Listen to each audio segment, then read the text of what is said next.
আসসালামু আলাইকুম, কেমন আছেন সবাই? আমি সজীব, আপনারা দেখছেন জেন ব্লগস। আমি আজ আসছি ইসলামের প্রথম যুদ্ধ, প্রথম বিজয় যেখানে হয়েছিল।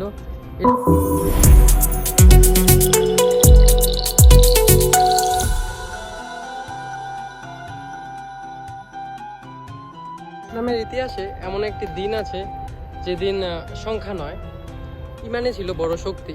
আজ থেকে 1400 বছর আগে আরবের একটি ছোট জায়গা বদর, যেটা ইতিহাসের পাতায় অমর হয়ে রয়। সেই জায়গা যেখানে ইসলামের প্রথম যুদ্ধ হয় এবং প্রথম বিজয় হয়, ইসলামের বড় যুদ্ধ যেখানে বিজয় হয়েছিল, এটাই সেই বদরের প্রান্ত। এখানে 313 জনের বিপরীতে ছিল 1000 জন, অস্ত্রশস্ত্র সবকিছু ভরপুর, সাথে আত্মবিশ্বাসে ভরপুর। এরকম 1000 জনের সাথে মুসলিমদের 313 জন সাহাবীদের যুদ্ধ এখানে হয়।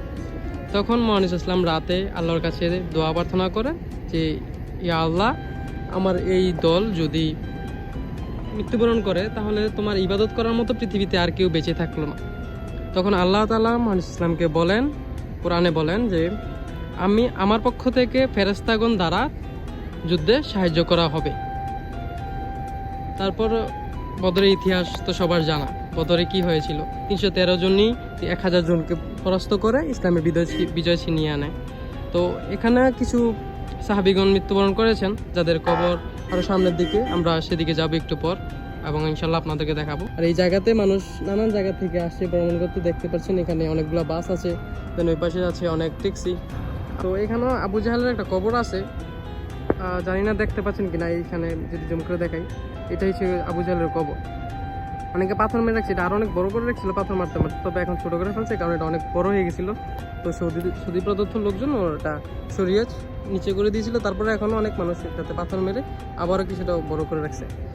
তো এখানে যারা আছে তারা পাথর নিক্ষেপ করে, সাথে থুতু নিক্ষেপ করে, যার যেরকমভাবে অসন্তোষ প্রকাশ করার ইচ্ছা জাগে সে সেরকমভাবেই করতে পারে। এটাই হচ্ছে সেই মসজিদে আরিশ, যেখানে তখনকার সময় ছিল খেজুরের পাতা দিয়ে একটা ছোটোখাটো ঘর, যেটাতে বসে মহান ইসলাম যুদ্ধের কৌশলগত দিকগুলো সাহাবেদেরকে বলতেন এবং কীভাবে যুদ্ধ হবে, কীভাবে যুদ্ধ পরিচালনা হবে, সেসব বিষয়ে এই জায়গা থেকে কম্বাইন করতেন। তো সেই জায়গায় এখন আবার একটা মসজিদ বানিয়ে দিয়েছে, যে মসজিদের নাম এখন মসজিদে আরিশ।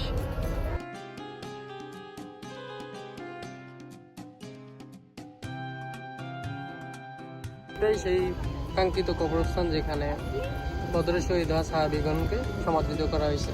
এটাই সেই জায়গা যেখানে লেখা আছে কোন কোন সাহাবী মারা গেছে, তার নাম এবং তার বাবার নাম সাথে সব কিছু উল্লেখ করে লেখা আছে, যে সাহাবীগণ যারা যারা শহীদ হয়েছিল বদরের যুদ্ধে, এখানে লেখা আছে। আর এখানের পাশেই আছে এই সাহাবীগণদের কবর। তবে কবর সব সমান, তো আপনি আলাদাভাবে চিহ্নিত করতে পারবেন না কোনটা সাহাবীরা কোনটা সাধারণ মানুষের। এই জায়গায় আমাদের বাংলাদেশের মতো পাকা দালান, চারদিক দিয়ে দেয়াল তোলা, এটা উটা করা, ওটার ভিতরে টাইলস লাগানো, নাম লেখা, এইসব আসলে এই জায়গায় হয় না। এই জায়গায় নর্মাল সাধারণভাবে সব সাহাবীদের কবর যেরকম, বাকি নর্মাল মানুষদেরও কবর সেরকম। অনেকে কবরে আইসা নানান রকম বেদাতি কাজ করে, এখান থেকে চায় অনেক জিনিস। এইসব জিনিস যাতে না চায় সেজন্য উল্লেখ করে রাখছে প্রতিটা ল্যাঙ্গুয়েজে, ওদিকে উর্দু, বাংলা, এদিকে ইংলিশ, আরবি, এরকম সব রকম ভাষায় মানা করা আছে যে এরকম করা যাবে না কবরের সামনে। সেই কাঙ্ক্ষিত জাবালে মালাইকা, যেখানে ফেরেশতাগণ নাজিল হয়েছিল বদরের যুদ্ধে সাহায্য করার জন্য আল্লাহ প্রদত্ত।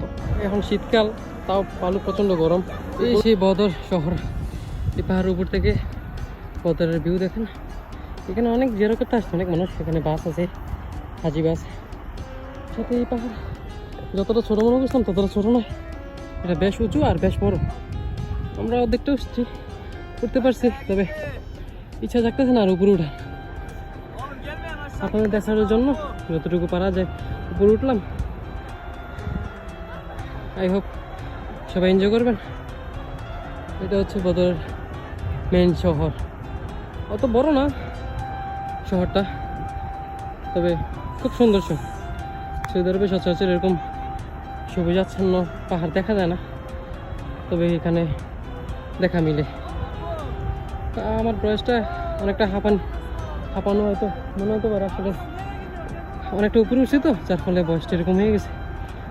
অনেকটাই কষ্টসাধ্য ব্যাপার এখানে চড়া। এই পাহাড়টা আসলে অনেক বড়, কিছু মানুষ উঠছে উপরে, তা অনেক বড়, পুরোটা এক্সপ্লোর করা সম্ভব না, যতটুকু পারলাম ট্রাই করলাম। সকালে ভালো থাকবেন, সুস্থ থাকবেন, আজ এই পর্যন্তই, আসসালামু আলাইকুম।